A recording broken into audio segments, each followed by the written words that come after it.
오늘 말씀의 이해를 돕기 위해서 잠시 제 청소년 시기, 질풍노도의 시기를 달리던 그 시기를 잠깐 말씀드리도록 하겠습니다.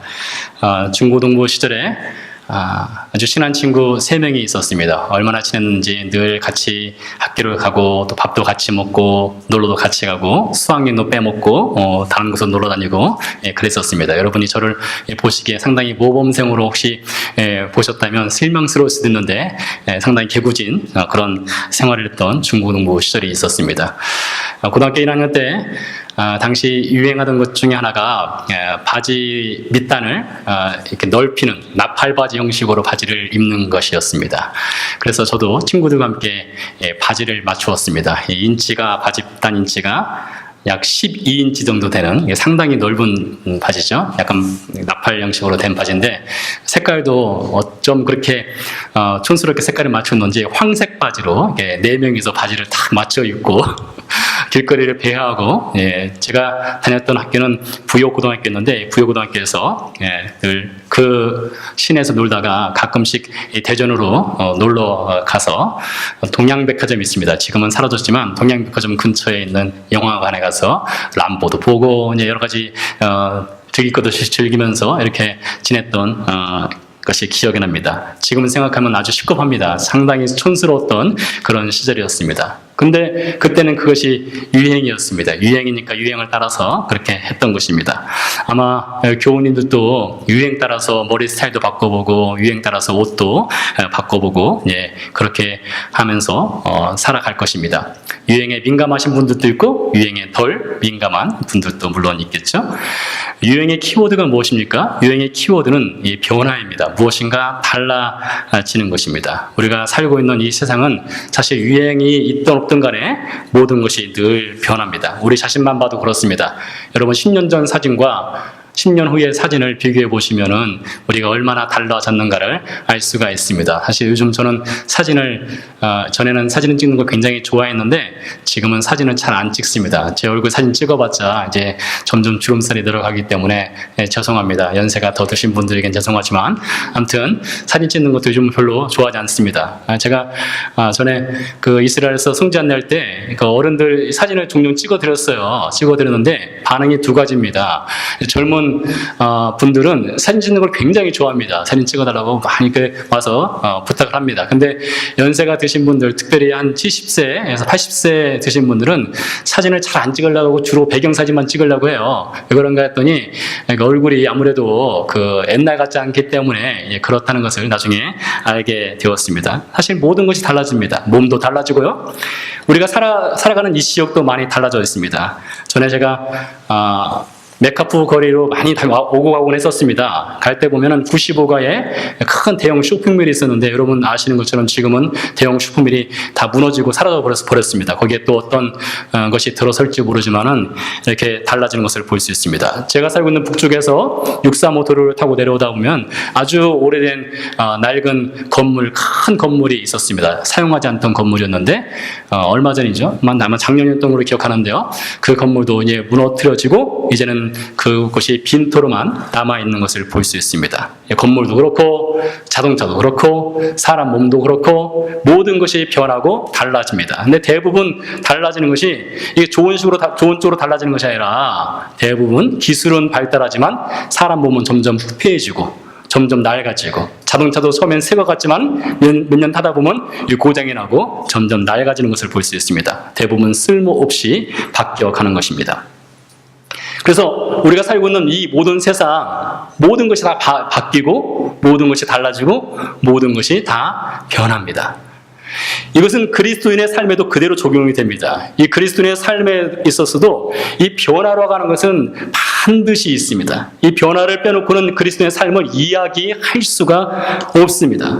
우리가 예수님을 믿고 나면은 우리 안에 어떤 능력이 생기는가 하면 우리 안에 변화의 의지, 변화의 능력, 변화되고자 하는 그런 마음이 안에서 싹이 트기 시작을 합니다. 그래서 예수님이 기뻐하지 않는 것들을 버리게 되고 예수님이 어떻게 하면 기뻐하실까 해서 예수님을 기쁘시게 하기 위한 변화의 바람이 우리 안에서 조금씩 일어나게 됩니다. 예수님을 사랑하는 마음도 생기게 되고요. 예수님을 찬양하는 마음도 생기고요. 전에는 미웠던 사람이 이뻐지게 되고 전에는 참지 못했던 것들을 점점 참아가며 인내의 그 강도가 점점 깊어지고 넓어지는 것을 볼 수가 있습니다. 그래서 이 세상만 바뀌는 것이 아니라 이 세상만 변화가 되는 것이 아니라 우리 그리스도인도 예수님을 믿게 되면 자연스럽게 그 안에서 변화가 시작이 됩니다. 그 변화는 무엇을 향한 변화냐? 예수님을 닮아가는 변화가 시작되는 것입니다. 그래서 우리가 그리스도로서 살다 보면은 점점 우리의 얼굴이 누구 닮아갈까요? 예수님을 닮아가는 겁니다. 그래서 여러분 얼굴을 볼 때 제가 누가 보여야 되는가 하면 여러분 얼굴이 보이는 것이 아니라 예수님 닮은 얼굴이 보여야 되는 것이고 여러분이 저를 볼 때 예수님 닮은 얼굴이 보여야 되는 것입니다. 남자 나이 40, 여자 나이 마찬가지겠지만 나이가 40대가 되면은 그 얼굴을 책임지지 않습니까? 그 얼굴을 보면 그 사람의 인생이 보인다고 하지 않습니까? 그런 것처럼 그리스도인의 얼굴도 마찬가지고 그리스도인의 말과 행동과 생각도 마찬가지라는 것이에요. 그것을 보면 그 사람을 통해서 그리스도인의 모습을 보면 그 안에 예수님의 향기가 품어져 자연스럽게 나오게 됩니다. 이것이 바로 그리스도인의 변화라고 할 수가 있습니다.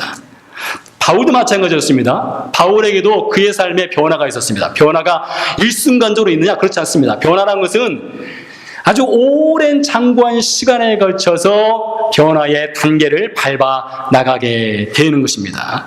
바울이 우리가 지난 시간에 알아본 것처럼 다메섹에서 예수님을 만났습니다.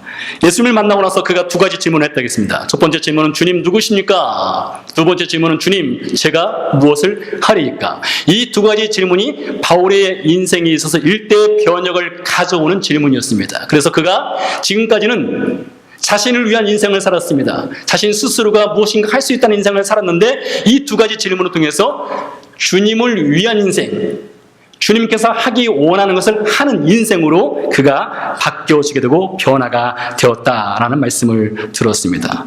그래서 박해자 바울에서 복음 전도자 바울로 바뀐 것은 마치 오늘 설교 제목처럼 BC에서 AD로 넘어온 것과 같습니다. 여러분 BC가 무엇입니까? BC는 Before Christ. 그리스도 이전이죠. AD는 라틴어입니다. 아노 도미니에서 주님의 해라는 뜻입니다. 즉 예수님의 탄생을 기점으로 해서 예수님께서 탄생하시기 이전은 Before Christ, 예수님이 탄생하신 이후에는 아노 도미니 이렇게 바뀐다는 것입니다. 마치 기원 전과 기원 후로 나누어지는 것처럼 그리스도인의 삶도 그렇게 된다는 것입니다. 바울도 마찬가지였습니다. 바울이 다메섹에서 예수님 만나기 이전에는 Before Christ였습니다. 그러나 그가 다메섹에서 주님 만난 이유는 아노 도미니, 주님이 원하시는 삶으로 그가 변화가 되어지게 되었다는 것입니다. 그 기점이 바로 다메섹이었습니다. 이 세상의 사람들은 다 변화되고 변화됐지만은 변화의 마지막 종착지가 어디냐? 죽음입니다. 여러분 사람이 몸이 변하고 생각이 변하고 말이 변하고 행동이 변합니다. 어릴 때와 20대, 30대, 40대, 50대, 70대, 80대로 가면서 점점 변화됩니다. 많은 변화가 있지만 그 변화의 마지막 종착지는 죽음입니다.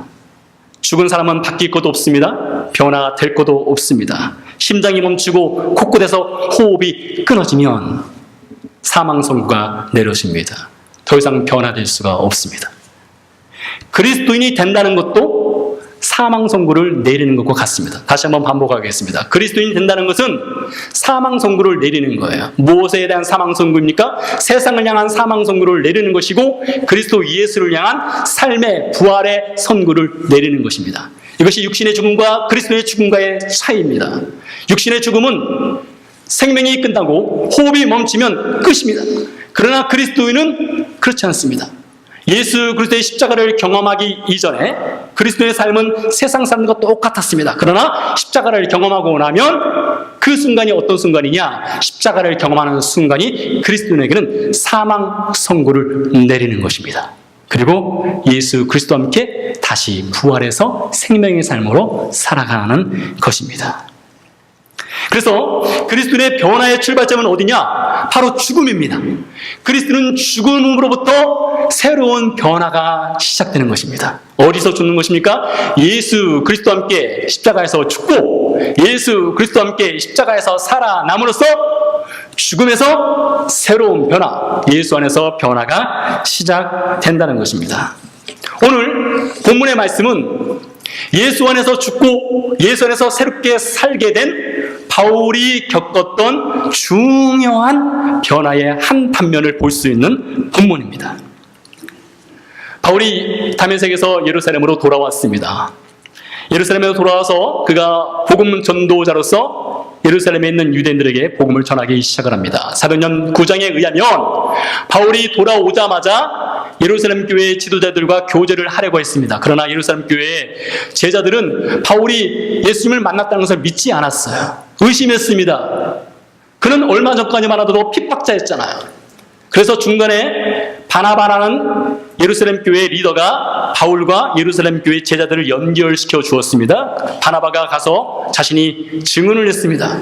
바울이 다메섹에서 예수님을 만나고 과거에는 박해자 였지만 이제는 복음 전도자가 되었다고 그가 증언을 해줬고, 그로 인해서 예루살렘 교회 제자들과 바울이 같이 교제를 하면서 예루살렘에서 열심히 복음을 전하는 사람이 되었습니다.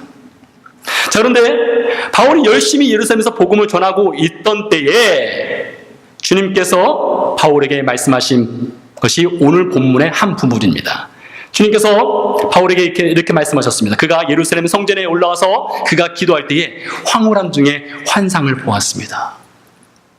환상을 보고 있는데 주님께서 나타나셔서 하시는 말씀이 속히 예루살렘에서 나가라. 그들은 네가 내게 대하여 증언하는 일을 말을 듣지 아니하리라 했습니다.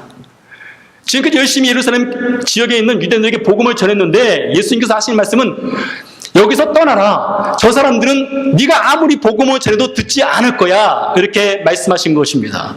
바울로서는 상당히 당황스러울 수밖에 없습니다. 그래서 바울이 19절 이하에서 주님께 이렇게 대답을 합니다. 주님, 예루살렘에 살고 있는 유대인들이 제가 어떤 사람인지 잘 압니다.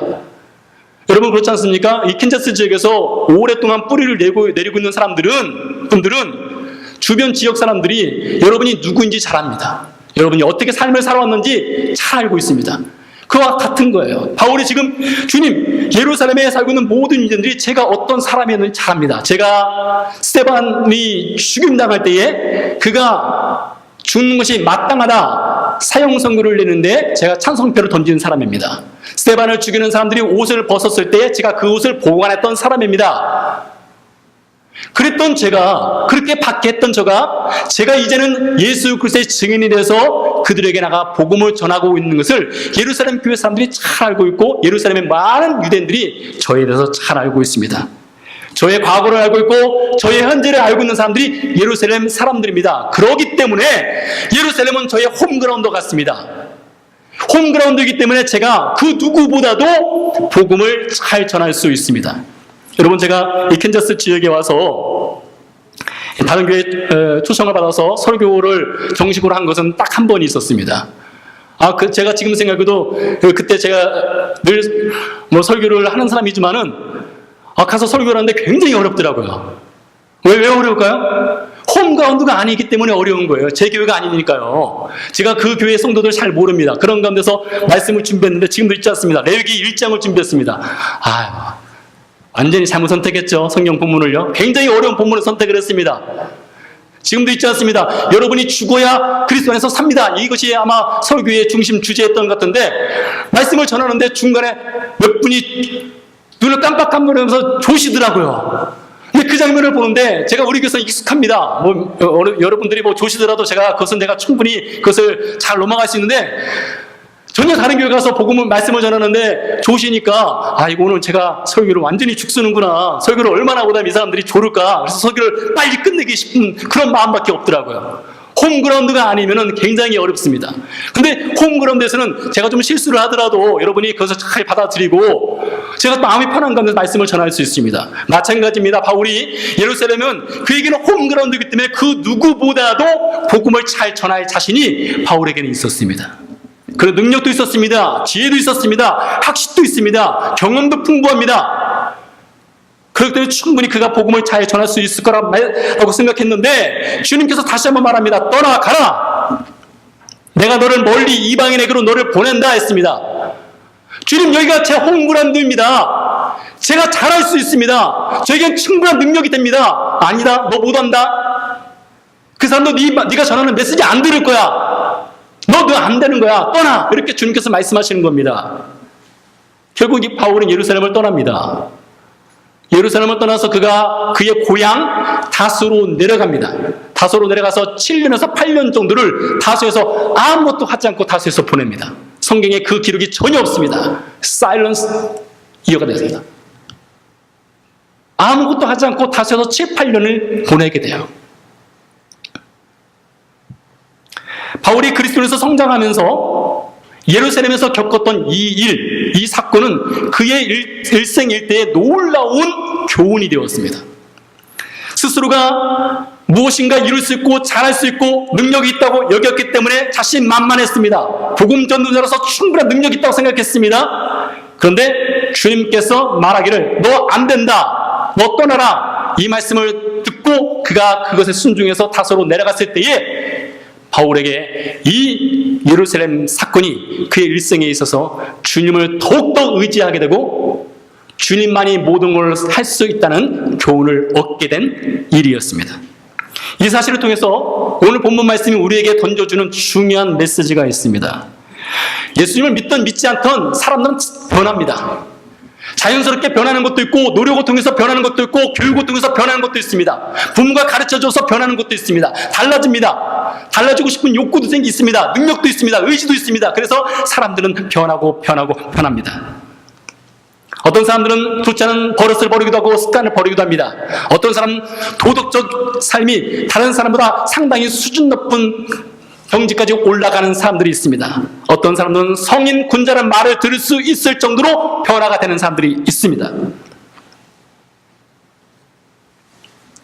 이 모든 세상 사람들의 변화의 출발점은 어디일까요? 그 자신입니다. 저와 여러분이 경험했던 것입니다.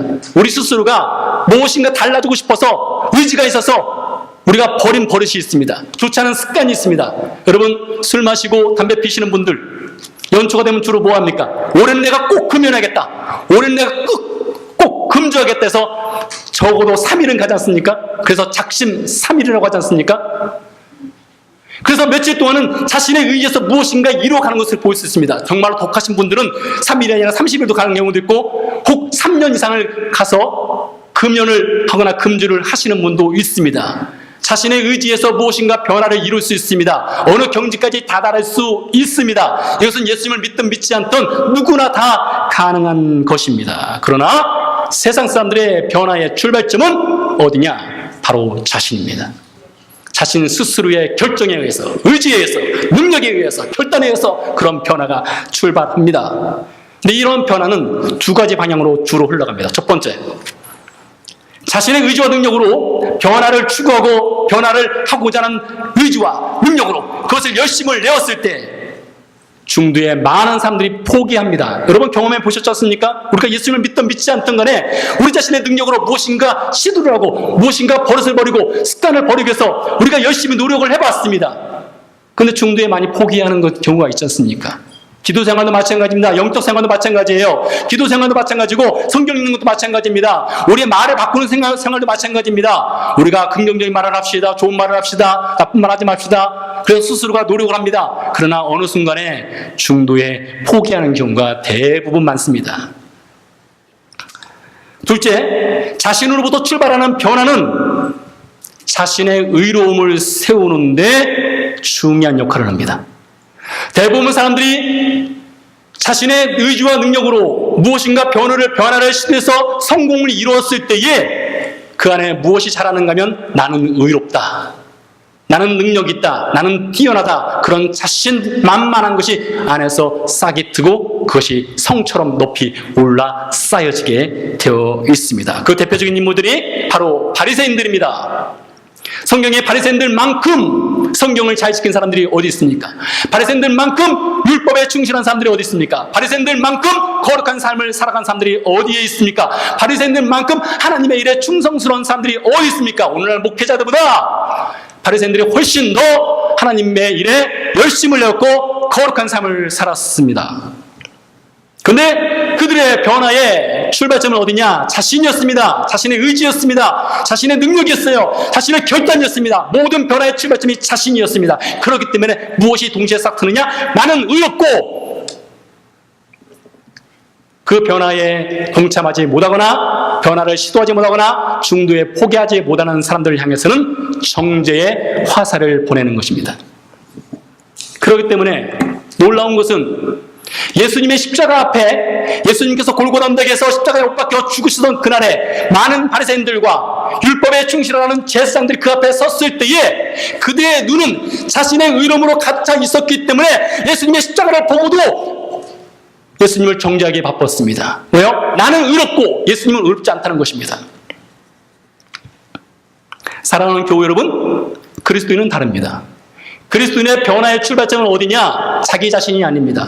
그리스도인의 변화의 출발점은 십자가입니다. 그리스도인의 변화의 출발점은 십자가에서 내가 죽음으로써, 십자가에서 우리가 못 박혀 죽음으로써 그것이 바로 변화의 출발이 되는 것입니다. 바울이 갈라디아서 2장 20절에서 말했습니다. 내가 그리스도와 함께 십자가에 못 박혀 죽었나니 라고 선포했습니다. 로마서 6장 6절 이하에서 말하기를 우리가 예수 그리스도와 함께 십자가에서 죽었다라고 선언했습니다. 그리고 로마서 6장 8절에서 말하기를 예수님과 함께 다시 살아났다라고 그가 고백을 했습니다. 그리스도의 변화의 출발점은 그래서 십자가입니다. 여러분, 그 차이점이 어디 있습니까? 자신으로부터 변화가 출발하는 것과 그리스도 예수의 십자가로서부터 변화가 출발하는 것의 차이점은 중요한 차이점이 있습니다. 여러분과 제가 그리스도 예수 안에서 죽고 십자가에서 변화가 출발했다면 사랑이 싹트게 되어 있습니다. 여러분과 제가 그리스도 예수 안에서 죽고 십자가에서 죽고 다시 살아나는 변화가 출발했다면 은혜가 있습니다. 긍휼이 있습니다. 인내가 있습니다.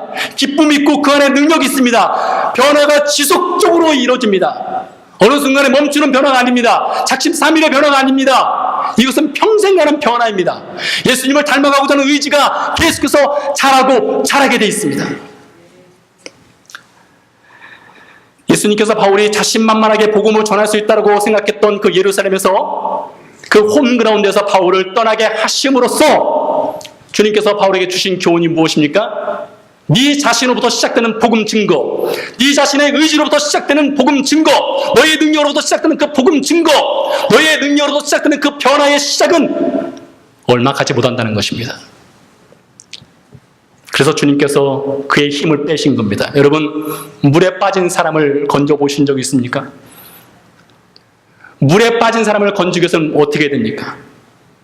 튜브를 던질 수 있습니다. 그러나 직접 들어가야 되는 경우에는 어떻게 하느냐? 그 사람이 힘이 빠질 때까지 기다리는 겁니다. 허우적거리다가 더 이상 힘이 없어서 물 안으로 꼬르륵 들어갈 때까지 기다리는 겁니다. 힘이 완전히 빠져서 그 사람이 죽기 일보 직전에 가서 건져 올 때만이 그 사람을 살릴 수 있는 것입니다. 지금 바울의 힘을 빼는 거예요. 예수님께서 바울의 힘을 빼고 있습니다. 그의 능력의 힘을 뺍니다. 그의 의지의 힘을 뺍니다. 그 자신이 할 수 있다라고 하는 자신만만한 그의 삶의 태도에 힘을 빼는 것입니다. 주님께서 바울의 힘을 완전히 빼셨어요. 여러분, 우리도 마찬가지입니다. 우리도 힘을 빼야 됩니다. 우리 스스로 무엇인가 할 수 있다는 힘을 빼시기 바랍니다. 여러분, 우리 스스로 무엇인가 변화를 이루어갈 수 있다는 힘을 빼셔야 됩니다. 오직 우리는 십자가로 돌아가야 됩니다. 십자가에서 내가 죽었습니다라고 선언해야 됩니다. 우리가 실패할 때에 다시 십자가로 돌아가야 됩니다. 주님, 제가 넘어졌지만 주님, 제가 죽었음을 선언합니다. 예수 안에서 죽고 예수 안에서 다시 살았음을 고백합니다. 주님께서만이 제 변화의 동력이 될 수 있습니다 라고 우리가 고백을 해야 됩니다. 바울이 여기까지 고백을 했더니 예루살렘의 그 유대인들이 난리가 났습니다. 그래서 옷을 집어던지고 먼지를 날리며 이러한 사람은 살려둘 자가 못 된다라고 외치면서 소란이 더 커졌습니다. 그래서 천부장이 바울을 끌고 들어갔습니다. 안토니오 요새 영내로 들어가서 그의 사지를 가죽끈으로 묶게 했습니다. 그것은 무엇을 의미하는가 하면 손과 발을 스트레치 시켜가지고 뻗게 한 겁니다. 왜 그랬을까요? 사지를 뻗게 한 다음에 채찍질을 가면 몸에 텐션이 가해지기 때문에 채찍질이 더 강하고 아프기 때문입니다. 더 심한 매질을 가하기 위해서 그의 사지를 묶었습니다. 그때 바울이 묻습니다. 너희가 로마 사람인 나를, 로마 시민권자인 나를 죄도 정하지 않고 채찍질하는 것이 옳으냐라고 물었습니다. 그러자 로마 군병들 사이에 지금 난리가 났습니다. 왜 그럴까요? 로마 시민권자를 죄를 묻지 않고 그의 죄의 유무를 판단하지 않고 채찍을 가하거나 그랬을 때 채찍을 가한 사람은 심지어 사형을 받을 위기에 처할 수도 있기 때문입니다. 그래서 백부장이 천부장에 가서 이 사람은 로마 시민권자란데 어떻게 하려느냐 했고 천부장이 와서 직접 물었습니다. 네가 로마 시민권자냐? 물었더니 바울이 그렇다라고 대답을 했고 결국에 채찍질을 하지 않고 가죽끈을 풀어주었습니다. 그러나 여전히 지금 바울은 두세 사슬에 묶여있는 상태입니다. 왜요? 그는 지금 재판을 받아가는 과정에 있기 때문입니다. 여러분, 이 일을 통해서 바울에게 하나님께서 주시는 메시지가 있습니다. 그의 30대, 그가 다메섹에서 복음을 믿고 예수님을 믿고 그 30대 파릇파릇한 나이에 예루살렘으로 올라왔을 때는 그의 자신만만한 능력으로 무엇인가 해버렸던 사람이 바울이었습니다. 이제 지금 그가 두세 사슬에 묶여있는 그 나이는 50대입니다. 50대. 10여 년이 지났습니다. 약 20년 가까이가 지났어요. 여러분, 사람도 나이를 먹어가면 어떻게 됩니까? 생각이 달라져요. 전에는 좀 조급했던 사람이 좀 그 조급함을 버리게 됩니다. 여러분, 저도 얼마나 조급했는지 모릅니다. 제 20대 때는 교회에서 부끄러운 얘기지만 어떤 성경에 그 어떤 논쟁이 되는 구절을 가지고 저는 고등무전사, 중등무전사 둘이서 삿대질을 하면서 크게 싸운 적도 있습니다. 옆에서 장로님이 전사님들 왜 그러세요? 말릴 정도로요. 그때는 혈기가 왕성했던 때인 것 같아요. 지금 생각하면 참 부끄러운 일입니다.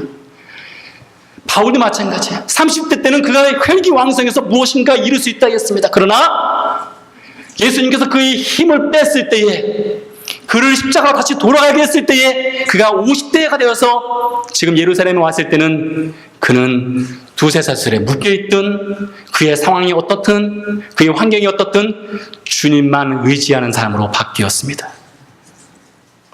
사도행전 20장 22절에서 바울이 고백합니다. 나는 성령에 매여 예루살렘으로 올라간다. 그때는 바울의 자신의 능력에 의해서 예루살렘에 올라갔습니다. 자신의 자신감에 차서 예루살렘에 올라갔습니다. 자신의 지혜로 예루살렘에서 무엇인가 해버렸습니다. 그러나 이제는 성령에 매여 오직 성령에 매여서 성령께서 이끄시는 대로 있으라는 곳에 있고 그 자리가 실패의 자리든 그 자리가 성공의 자리든 그 자리가 어떤 상황이든 그 자리에 저는 있겠습니다. 그것이 바울이었습니다. 이것이 바로 BC에서 AD로 넘어온 바울의 변화입니다. 사랑하는 성도 여러분, 저는 이 시간 여러분을 변화의 자리로 초청하고 싶습니다.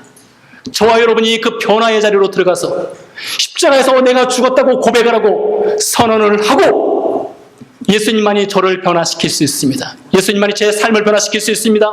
예수님만이 저의 삶의 능력입니다. 라는 그 변화의 그 현장 가운데로 우리가 들어가기를 소원합니다. 그래서 우리가 더 이상 before Christ, 예수님 이전의 삶을 살지 아니하고 아노 도미니 AD 주님과 함께 그 변화의 삶, 주님을 닮아가는 삶의 현장 속에서 함께 기뻐하고 주님의 나라 할 때까지 나를 변화시키고 우리를 변화시키는 그 주님만 바라보며 살아가는 저와 여러분 되기를 간절히 소원합니다. 기도하시겠습니다.